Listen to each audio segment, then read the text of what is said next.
welcome to Tell Muses, a storytelling podcast from storytellers for storytellers with storytellers, all about the wonderful art of storytelling and all about stories. And today, Despina and I are super excited to be joined by the wonderful Marion Leeper. Welcome, Marion. Thank you for being here. Welcome, It's, Marion. it's lovely to see you both. Three storytellers in three countries. How exciting is that? Well, this is going really well. We've had people from Canada, the US, Morocco, all the UK, I think. Yeah, yeah, must be all the UK now. Yeah, lots of people from the UK, yes. Storytellers, We're and yeah, we're very excited to be doing this. So, Marion, to start us with, would you like to tell a little bit about yourself to our listeners, who Marion Leeper is? Well, I live in Cambridge, which is the flattest part of England. I um, I came here as a student many, many years ago, and I got stuck. And in fact, many of my friends in Cambridge are the same. We came here, oh, we won't be here for long, maybe a year or two, and then we stay for decades. It's a place that becomes home very easily. And it's really hard to decide when it was that I first became a storyteller. Was it the time I was going on a long car journey with my godmother and I told her a story that lasted the whole 2 hour journey? She was a saint, my godmother. Or um, was it when I had children? There was a time when um, we were in a bus. We were on this group holiday and we were driving across Ireland. And I'd got a little book of Irish legends. And I realized that we were actually going past the places where the stories happened. So I was kind of reading the book and then telling my children, because it was a very dry book. So I had to put it in my own words, like instantly, like the worst thing a storyteller should ever do. And I suddenly realized the whole bus was listening.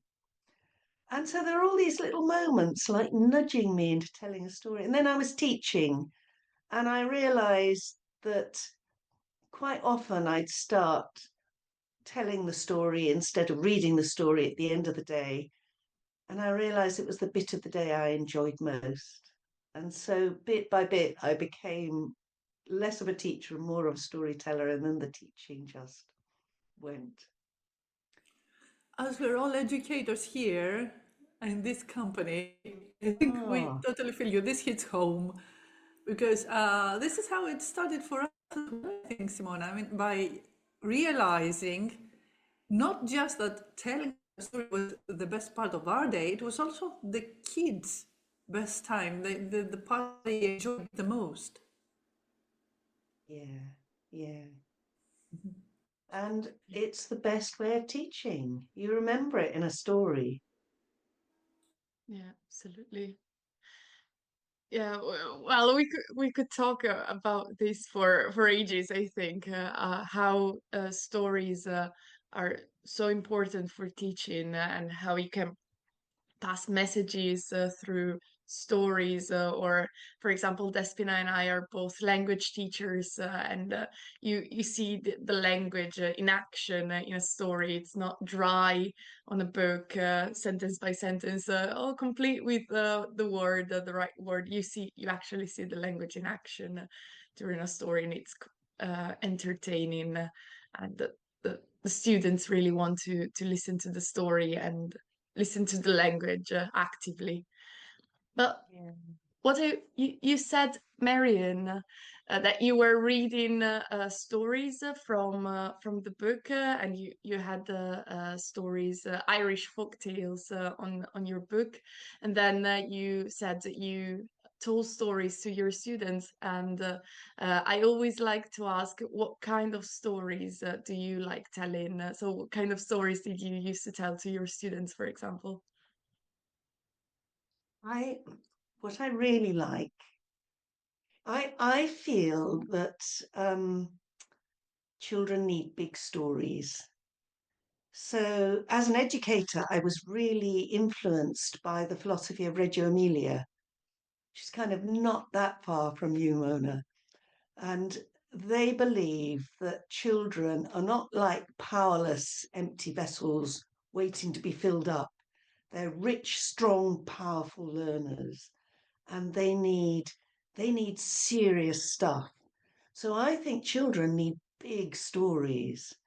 I think little children, if you see a little kid having a huge tantrum in the middle of the supermarket, lying on the floor and drumming their heels, that's a rich, strong, powerful child. Children have big emotions and they need these big stories. So I like telling quite often, like I tell a version of the Ramayana to children because that's such a huge, huge story. I like telling bits of myth and epic um, because they're about people who are larger than life doing really extreme things and feeling really passionately. And that's my vision of what the child is. Of course, yeah, we all know how kids need tales. I mean, it's proven to our own experience, but I think from my experience that kids already have stories. We're just enhancing their ability. Whereas lots of adults tend to forget this, and I honestly think that adults need it more. What do you think, Marion? Oh, what a lovely thought. Absolutely. There's this thing when somebody turns up to a storytelling evening, and this happens quite a lot at the festival, and they've never heard a story told live before. And just the look on their face when they feel themselves being sucked into a story. And I go to quite a lot of women's groups in Cambridge. It's mostly elderly women, and they say things afterwards like, "No one's told me a story for years," and they say, "I feel like a child again." And I think that doesn't mean that I've been doing something that they feel is childish.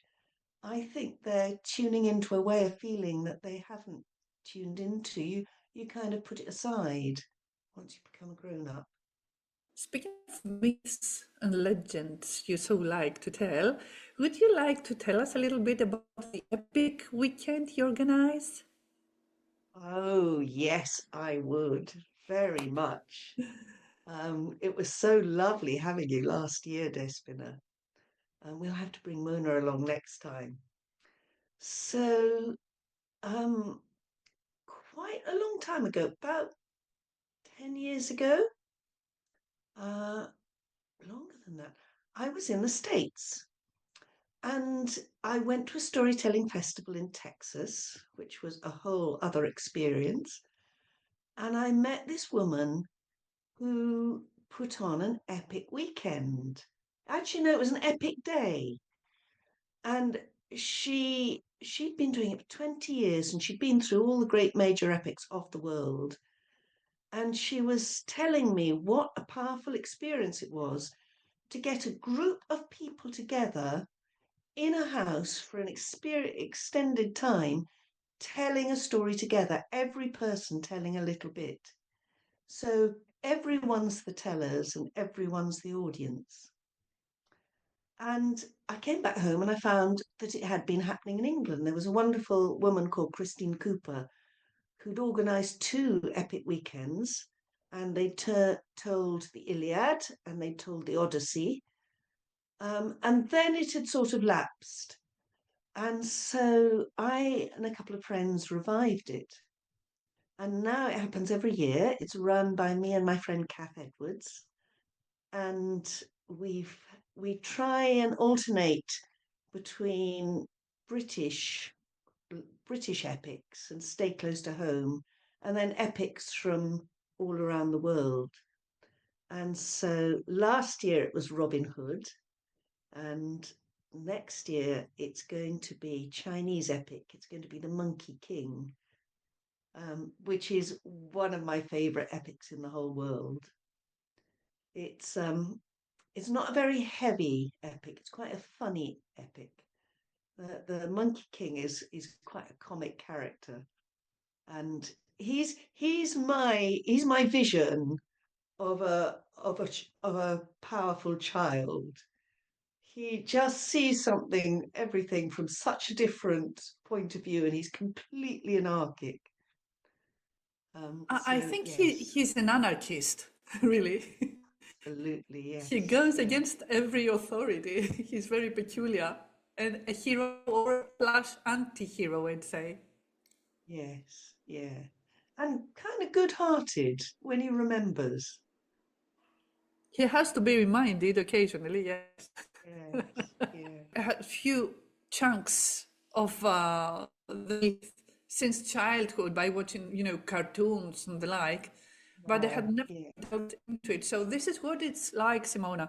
You go to an epic weekend where you're surrounded by other storytellers, some professional ones, some are tuned, some are fresh, they're just starting, they're green, let's say. So there are all kinds, and nobody feels like they're left out. Anybody can participate. It's lovely. The atmosphere that Marion and Kath create cannot be warmer. And what happens there is all the people participate in their own way in a general theme, but you get hooked, and then you want to go to the next one, and then you want to go to the next one. And not only is it educative because you learn things on a global level, it's also very bonding within the storytelling community. That was my Yeah, experience, Marion. I oh, can that's lovely imagine. to hear. That's exactly what we're hoping for. And that thing about having all different levels of tellers, I think that's so important. Yes, yes. Yeah, it was lovely. Actually, I saw some pictures that you posted, Despina, with all of you when you dressed up. I remember there were these costumes, and that you danced as well. I remember something about you dancing, maybe medieval dances. We had Richard York there who Yes. played Mm. his medieval tunes and taught us to do this circular medieval dancing that was supposedly like a mating ritual. It would be between girls and boys, and how they would Quite play. naughty, wasn't it? Yeah. A little bit it was. It was fun. That sounds incredible.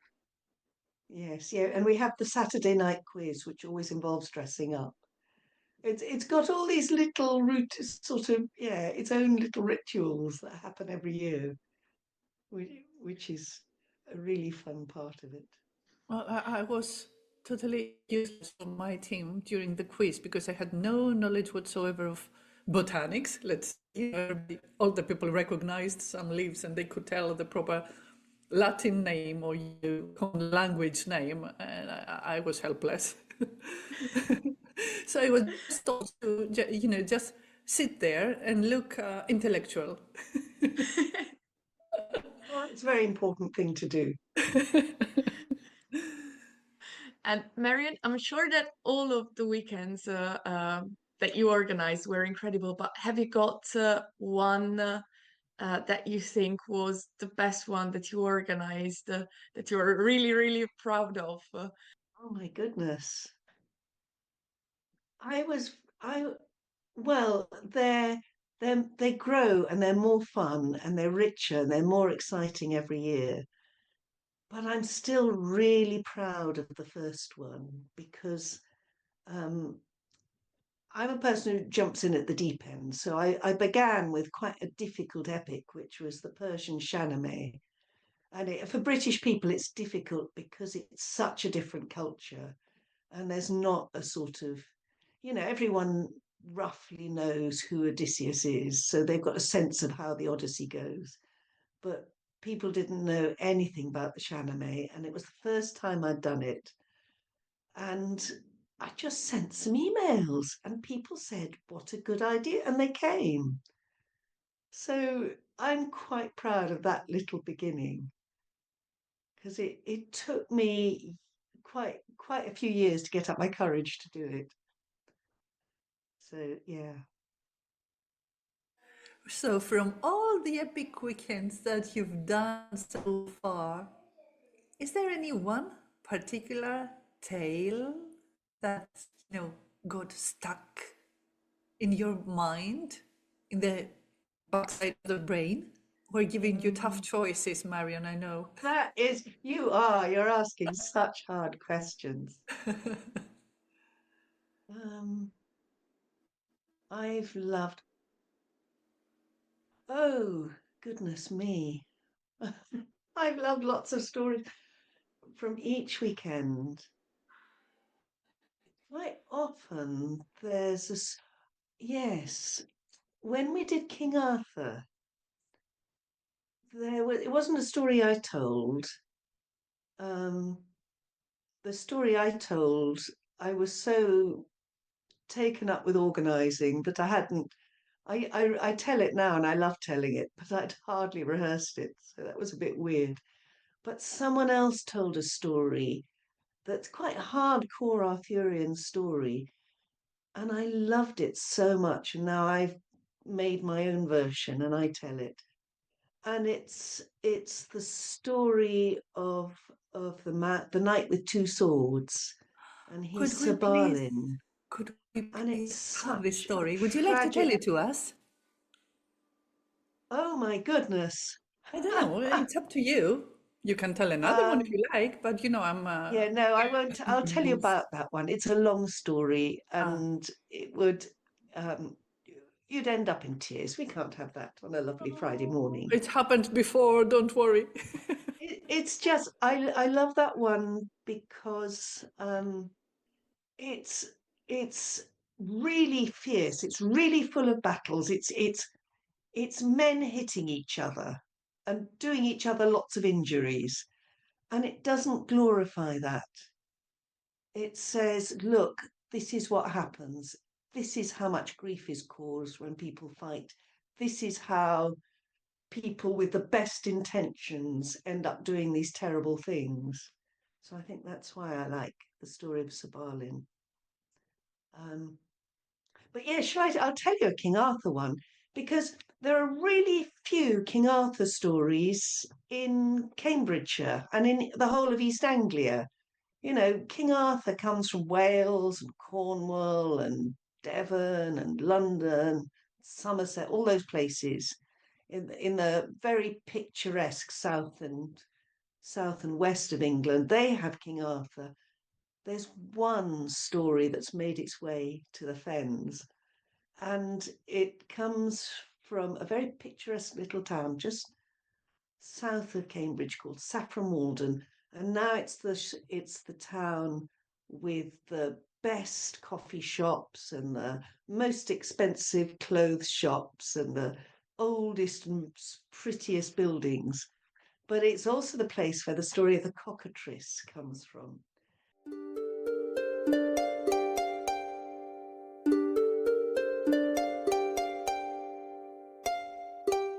And a cockatrice is a mythical beast, and it hatches when a cockerel lays an egg. And they say that in a farm just outside Saffron Walden, a cockerel laid an egg. And the cockerel was very proud of himself, but he didn't sit on the egg because he was too grand. He was a cockerel. And so the egg rolled away, landed in a hole, and a toad came and sat on it. Apparently, that's essential. If a toad sits on a cockerel's egg, then it hatches into a cockatrice. And it's got the head of a cockerel, it's got the body of a lizard, it's got tiny little stubby wings, but it can't fly. And it's because this is East Anglian, it's down to earth. It's not a great big mythical beast. It maybe gets to about, this big, maybe about a yard big, but it drips poisonous fluid from its mouth the whole time. So all around where the cockatrice lives, the ground all gets black and poisoned and burnt. And it's got these staring red eyes. And if it looks at you in the eyes, you'll get burnt to a little pile of ashes.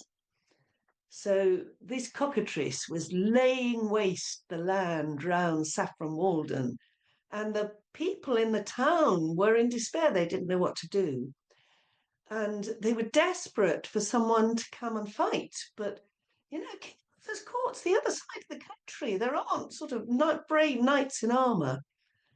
And then one rode into town, and he wasn't King Arthur's bravest knight. He wasn't King Arthur's best fighter, but he was King Arthur's best dressed knight. He had his hair beautiful, he was wearing beautiful clothes. He had a really, kind of little sword that looked really nice, but you couldn't actually hit anything with it because it would just break. And so they were delighted to have a real knight, and they got him in and they feasted him, and then they explained to him what they wanted him to do, and he was less happy. But he did research. So the research he did, he went to the pub, he went to the tavern, and he sat and he talked to all the old boys about the legends and the myths of Saffron Walden, and he drank quite a bit of beer. And the mayor and the town council were thinking, well, when's he going to go and fight the cockatrice? And then he went shopping, which is what you do in Saffron Walden. And he went into the jeweller's shop, not the expensive jeweller, the cheap jeweller who makes things out of glass. And he talked to the jeweller for a long time. And just as the mayor and the town council were getting fed up, he emerged from the best inn where he was staying, and he'd got a suit of armour made out of glass. And it had a helmet on it with no eye sockets, no eye holes, so he couldn't see out of it. So he walked out of the town towards where everyone told him the cockatrice was. He put on this helmet, and the cockatrice came towards him, saw the shining glass armour, saw its own eyes reflected in the armour, and it burnt to a little pile of ashes.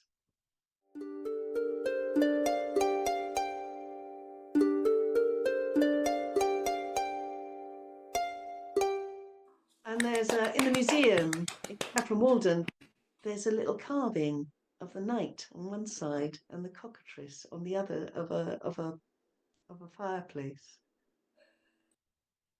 It's a wonderful story, and it was it was surprising, and I loved how you described this the best dressed knight in King's Arthur group of knights. How would you call them? Arthur's court. Yeah, thank you. I love that knight. Yeah, and Marion, did you modernize this story a little bit? Because you mentioned like what you do now in this village, and then you said he went to the jeweler shop, I and did, you yes. is that Yeah, when something I'm that you like telling the doing? story, I'm thinking about modern Saffron Walden. It sort of creeps in. Is that something that you do with lots of stories, or is it just because you know the place of this one? I like to have stories happening in a place that's real to me in some way. It might not actually be a physical place, but I need to know where it's happening and what the people are like. And I need to know much more about the world of the story than ever needs to be told. Yeah, well, it felt real the way you told this story. I could imagine this knight going to the village and going to get his armor ready and then going out. It felt timeless because this knight could go there now as he could go there centuries ago. It really felt timeless. It was a really It's a nice bit, experience to listen. yeah, it's a bit East Anglian. I mean, we're the flattest part of the country, and we don't hold with heroes. You know, we like to cut our heroes down a bit and make fun of them. So I like that the only person from King Arthur's court who comes to East Anglia is kind of, he's not really a hero, he's a bit ridiculous. It looked real to you, Simona, because it was an actual story, as all stories are. Do you know, have you heard this saying that says, all the stories are real, and some of them actually happened? Yeah. It reminded me of the way Perseus got rid of Medusa with a reflection on the shield. Yeah, absolutely. The eyes again. I think a lot of the folk tales sort of have bits of ancient myths creep into them.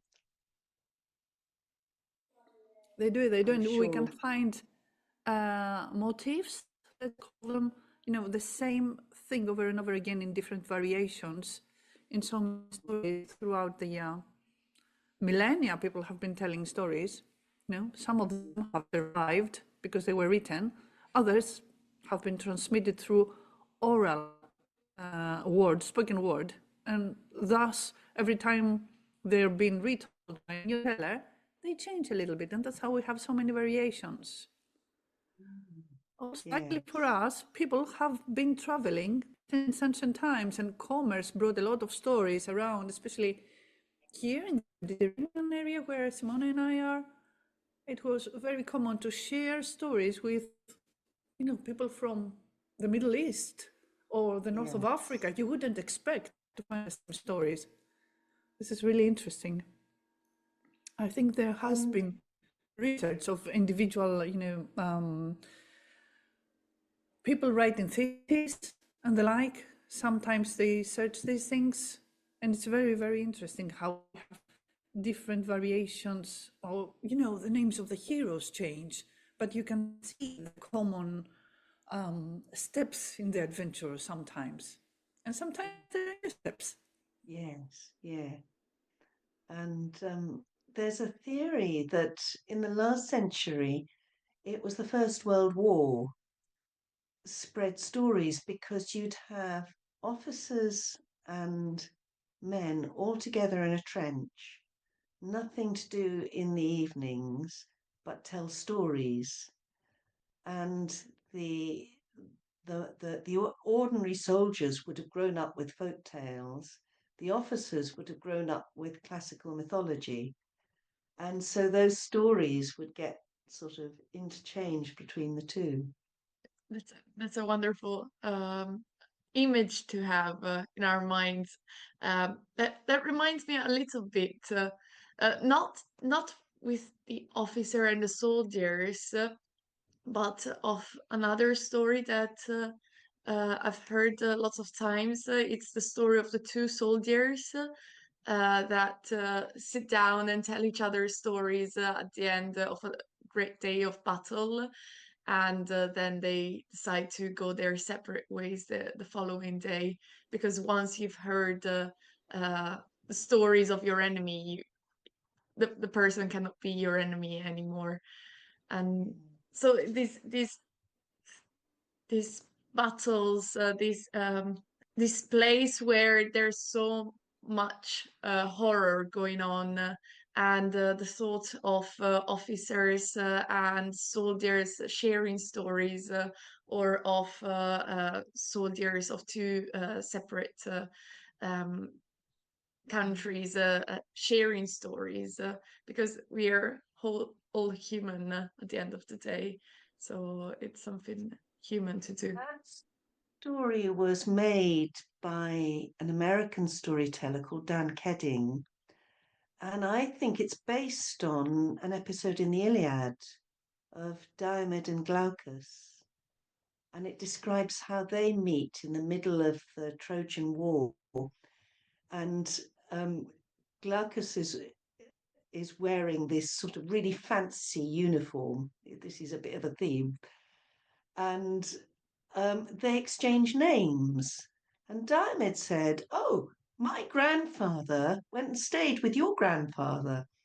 And they do that. They sit on the ground, and they actually, it's not just that they talk, they exchange armor. So they take their armor off in the middle of a battle with kind of arrows whizzing past. And I think that's such a beautiful image. Yeah. I've heard the story that Simona was referring to by Kath. Kath Edwards tells a version of that one where the two soldiers who have this discussion are actually the two only survivors of that battle. The last Yeah. ones left. Yes. Yeah, Yeah. that's beautiful. I love the way she tells that Yeah, me version. too, me too. And that Yeah. always, has people. I don't know if it leaves them in tears, but you do get emotional.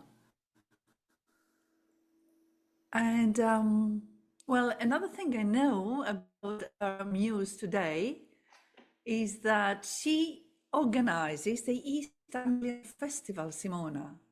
And I've been there once. I have plans to go again this year, fingers crossed. And would you like, Marion, to tell us a little bit about that wonderful little storytelling festival of yours? Oh, I'm just in the middle of putting the program together at the moment with a friend, and I'm so excited about this one. Not least because Desmond is going to come and tell some star stories under the stars, round the fire pit. So that's going to be really exciting. Yes, it's a. What I love about this festival is it was started by a group of storytellers 10 years ago, and there was this group of storytellers sitting around saying, "We're always on the road telling stories. We never get together. Why don't we just get together one weekend in a field and tell each other stories? And if people want to come, they can." And actually, the first one wasn't a field, it was a pub, but that's what it was really like. And you kind of you can't grow, if you keep it to that. It was a lovely thing. But then we wanted a few more tellers, we wanted people from outside, we wanted to make it a bit bigger. So now it's in a museum. And a museum is like the best place in the world for stories. And this is the Food Museum, which is 80 acres of land, because it's about farming and making the food. So there is all this farmland, all these ancient buildings, loads of tractors. We don't have enough stories about tractors at our festival. I think that should change. And You should bring Liz Veer. this We've had year, Liz Veer here in the previous.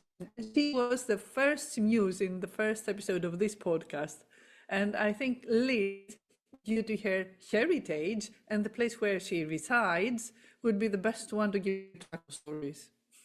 I visited her once in 2023 at Glens Festival at the beginning after March Lock, and we went to a school, with schoolers to give them tales. And when Liz started telling to the kids, she first did a little bit of warm up, let's say, and she asked them about tractors.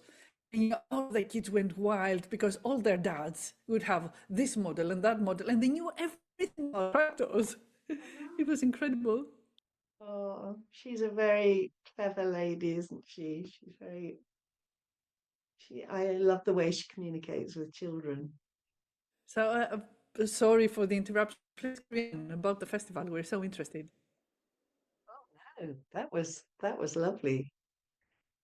So this year we've got a festival that's all about the land, and we've got an amazing storyteller called Malcolm Green, who's an ecologist and a storyteller. And when Malcolm tells stories about people and nature, there's no separation between people and nature. We're all part of the same big organism. And he's just got such an amazing way of telling nature stories, stories about creatures, stories about the land. So he's going to come along. And we've got Lisa Schneider. Have you met Lisa? Yes, you have, because she was at the Epic Weekend. And she's an ex wildlife. Well, she's a wildlife expert. She's worked in conservation for all her life, and she's written a book of botanical folk stories. Um, and Xanthi Gresham, who does amazing goddess stories that are all about the land and many other people. And it's we I'm trying to think what else we tell about. We're having loads of music this year. We have someone organising the music, and it's like getting a bit more equal place with the stories. So I'm excited about that. We haven't met Lisa Schneider, neither of us has, but Simona I is a I big did. fan. Yeah, I did Maybe, meet Simona? her. I met her at the Ah, you Oxford have met her. Storytelling Festival a couple of years ago, but we didn't have a chance to speak a lot. But I heard her tell stories. She's wonderful, and I love her work with nature. And I was just about to tell you that it's wonderful that you mentioned Malcolm Green, because it's such a coincidence that I'm reading a book about storytelling for nature connection, and at the moment, I'm reading the chapter that he wrote for this book. So I started reading the chapter just yesterday, and now you mentioned him, and I was like, I know this name. I think he's the guy who wrote the chapter I'm reading at the moment, and Just have to come to the festival. And we might get to meet Lisa there and have her as another muse here. Mm. And this year, Simona, the organization committee might get a grant for the East Anglian Festival, which allows them to grow a little bit bigger. Yeah. And bring Yes, we some. did. We have a Mhm. grant to go out in the community and do lots of outreach. We're going to schools. Um, we're doing some toddler groups, some family work, and we're going into nature reserves. So we've got 5 nature reserves around the county, and we've got a storyteller going to each one, and they're going to get the audience to help them make a story or choose a story and then bring it back and tell it at the festival. That's so So, lovely. yes. Once I did a little workshop with my kids at the language school I run, and I gave them this tale about. There are different variations, but I liked the one by Seth Townsend best, and I give them that version of the girl, according to Seth, who was among the other kids, and they were given seeds to plant a sunflower, and so the next ruler of the land would be picked. So that girl, her seed didn't grow, and she was feeling sad about it. And her mother told her, in such stories, it was all about women of different ages. So her mother told her that it was okay that the seed hadn't grown and that she should present the empty pot nonetheless, because she had made an effort, although it hadn't bore fruit. She was the only one with an empty pot. And this is how she got selected to be the next ruler, because the actual ruler admitted that it was, what was it? The seeds had been roasted seeds had been given out, Yes. and everybody else was a fake. She was the only one who had been honest. And What I then, love is what I think is the bravest thing is that she actually turned up with an empty pot. You exactly, know, how brave of her. if it had been me, I probably wouldn't have lied because I'm really bad at lying. I'm always found out. But I wouldn't have had the courage to come back and say, no, it didn't work. Exactly. That was the whole point. And after that, what I did with the kids was I gave them pots and some soil and and we planted. Each kid left with a little pot of their own, and we were expecting to see whether the seeds would grow. And they already knew that if the seeds wouldn't grow, it would be okay. Oh, how lovely. What a lovely thing. Yeah, yeah, we did that last spring. And then the seeds that actually grew, the kids were so enthusiastic about them. They brought me pictures of the new plants, etc. Oh, how And each lovely. one had a different flower. It was very, very, very, very nice. Are Very you going to do it rewarding. again? Or are you going to do another project with them this spring? Yeah, maybe a different story, but the planting, I think they really enjoyed the planting, the process. Well, Yeah. by nature, by definition, kids enjoy playing with soil. So if they can actually see how life begins by growing a seed on their own, it does them Yes. the world of good. Yeah. He's actually an economist, and his name is Parva Dasgupta.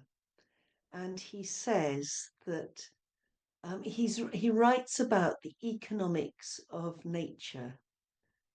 And he says that to save the planet, you have to value the world. And to value the world, you have to get to know it.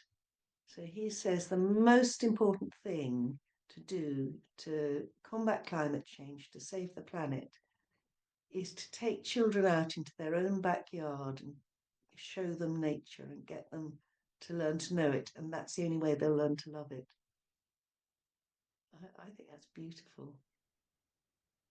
Yeah, absolutely. Because like nowadays, where I live, for example, I'm out of the city. I'm in a village, but very close to the big cities, and it's one of the most urbanized areas of all of Europe. So it's not just Italy, but the whole of Europe. And whenever I go into a school, for example, or I speak with some kids, uh, they say, "Oh yes, I got a tablet for Christmas, or I got a phone." And I ask them, "How did you spend your weekend?" "Oh, I went to my friend's house and we played video games." And it's all so technological, but whenever I see them go into nature, for example, and we have this program once a year here where I take part, and uh, um, and we do something with nature and something ecological. They, I see them like with wide eyes because they are in nature and they've never been there, and it's just maybe the woods or the park, but they don't go there. They don't know that kind of place and space, and so everything is new, and you can see that maybe they'll just go back to their homes and never go back to that place, but maybe you sparked some kind of interest in that, and they'll start getting to know the natural space a little bit more, and that will cause some change. But for example, in the city, so many adults now that I speak with, they don't go for a walk in the woods, for example, or they don't go for a walk in the fields. It's very disconnected, I think, our society to the natural world, and the way you get people to care about that is to bring them there. We have a new highway being built here, and they're cutting a woodland area. We fought against it, but we lost. And and the way we fought against it is was by bringing people to that place and showing them how beautiful that place was, because many of them didn't even know that there was that place. They're just maybe a kilometer from where they lived, and so yeah, it's very sad, but Because it's a battle worth fighting, I think. yes, I try and take my grandchildren out into the garden. I have them after school one day a week. And they love it. We have a wonderful time, but they're very keen to get back home. They say, "We've got to go home now, otherwise there'll be no time to watch TV before bed." Yeah, it will be So either it's a that little bit of a it's a or battle. play computer games, but Yeah, still, you cannot exclude that from from kids' lives, because this is the way things are. Every kid does that. You don't have, your kid secluded from their own society, little society. It's also essential to keep the balance. If we can juggle absolutely. between the technological era we're living in, the natural world, I think this will make a huge difference to the children.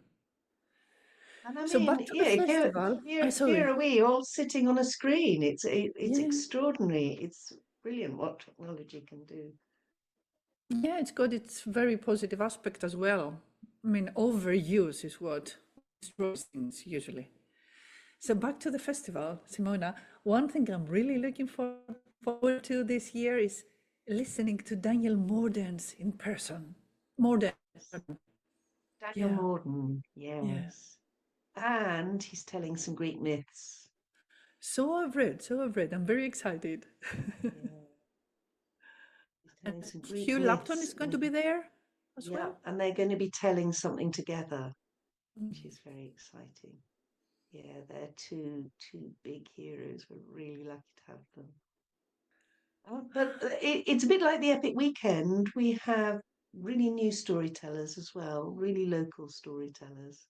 So we have a big range, and we have lots of chances for people to come along and tell a story. So I want to have a There are open, day of an all-day story round, an all-day open mic. yeah, there are different open mics as well, from what I can recall. So people Yeah, who are not there, as professionals, they get a chance to participate and tell a story, and it's a group effort. yeah. What makes this thing happen? Well, putting the festival on is a huge group effort. It's a Indeed, brilliant you've team. you've got a very good team. Yeah, we're really lucky. So, is there anything else you'd like to share with our listeners before we finish this? My goodness, Sorry, there were some horns it's been outside. quite good. It's we talked about so many different things and different stories. Um, I would you have an like one of my idea. If you would like, if there's anything you would like to share first, of course, feel free to do that. But maybe you'd like to finish this with a little story? Well, I love to tell stories about storytelling. Would you like a tiny story about storytelling? Please, yes. So,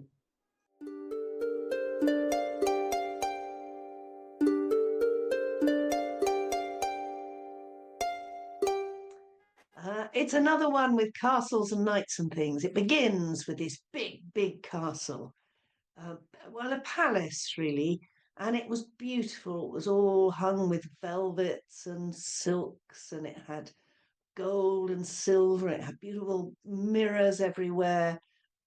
And for many years it thrived, and then it kind of crumbled, as civilizations do, and it fell down, it vanished. It was buried under the soil so completely that nobody ever knew that there'd once been a castle there. And they were very simple people that lived there now. And a young farmer was out with his plough, and he was ploughing his field, and suddenly the plough turned up just a tiny little bit of glass. And he'd never seen, it was a bit of a mirror from that long ago palace. And he'd never seen such a thing in his life. And he looked at it and he said, "It's a picture of my father when he was a young man." And he's smiling. And he looked at this picture, he was delighted. And he kept it in his little wallet at his belt, and he carried on ploughing, but every so often when he stopped, he'd look at it again. And as he was going home at the end of the day, just before he got into the house, he looked at it one last time. And then he hung up his wallet and he took off his coat and he went and washed behind the house because he was a clean young man. But his wife had been looking out the window waiting for him to come home. And she was intrigued to see what it was he'd been smiling at.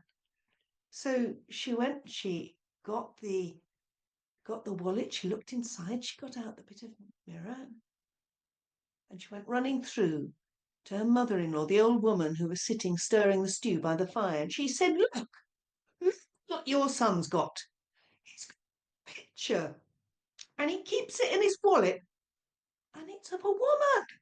She's got long, shiny hair. She's got big, full, beautiful lips and lovely eyes. And he was smiling at this picture. And the old woman, she said, oh, give it here. So the old woman, she took that bit of glass and she had a look. What did she see? Wrinkles, missing teeth, white hair. I don't think you've got anything to worry about, she said, and she threw it in the fire.